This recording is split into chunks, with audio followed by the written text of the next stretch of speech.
ഈ വരുന്ന കാണുമ്പോൾ നിങ്ങൾ വിചാരിക്കും ഈ ഓട്ടോറിക്ഷ ഒരു ഓട്ടം പോകാനാണെന്ന് വിചാരിക്കും. അങ്ങനെയല്ല, ഇതൊരു സഞ്ചരിക്കുന്ന ഒരു ചായക്കടയാണ്. അതിമനോഹരമായിട്ടാണ് ഈ ഒരു ചേട്ടൻ ഈ ഒരു ചായക്കടയെ സ്വന്തം ഓട്ടോറിക്ഷയിൽ സെറ്റാക്കിയിട്ടുള്ളത്. എന്ത് ഭംഗിയാണ് നോക്ക്. ബ്രൂ കോഫി, ഓർലിക്സ്, ബൂസ്റ്റ് എല്ലാ സാധനങ്ങളുണ്ട്. നല്ല നല്ല ചെറിയ കടികളുമുണ്ട്. എല്ലാ തരം കടികളും ഉണ്ട് കേട്ടോ ചേട്ടൻ്റെ കയ്യിൽ. ഇതാണ് ആ ചേട്ടൻ. അങ്ങനെ ആ വണ്ടിയുടെ ഉള്ളിൽ നോക്കിയപ്പോൾ ഇഡ്ഡലിയൊക്കെ ഉണ്ട് കേട്ടോ, രാത്രി കഴിക്കാൻ വേണ്ടിയിട്ടൊക്കെയാണ്. അപ്പോൾ ഈ ചേട്ടൻ ഇതിൻ്റെ ഉള്ളിൽ ലൈറ്റും കാര്യങ്ങളൊക്കെ സെറ്റ് ചെയ്തിട്ടുണ്ട്. അപ്പോൾ നൈറ്റ് ഓട്ടം കാര്യങ്ങളൊക്കെ ഈ ഒരു ഓട്ടോറിക്ഷയിൽ ഈ ഒരു ഫുഡ് എല്ലാവരും പ്രതീക്ഷിച്ചിരിക്കുന്ന ഒരു സമയങ്ങളുണ്ട്.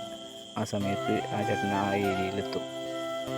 അതാ ചട്നിയൊക്കെ തുറന്ന് എനിക്ക് ചേട്ടൻ കാണിച്ചു തന്നു, ഇതൊക്കെ എല്ലാ സാധനങ്ങളും ഇതിലുണ്ട് എന്ന് പറഞ്ഞിട്ട്. പിന്നെ ആ ചേട്ടൻ്റെ ലൊക്കേഷൻ വരുന്നത്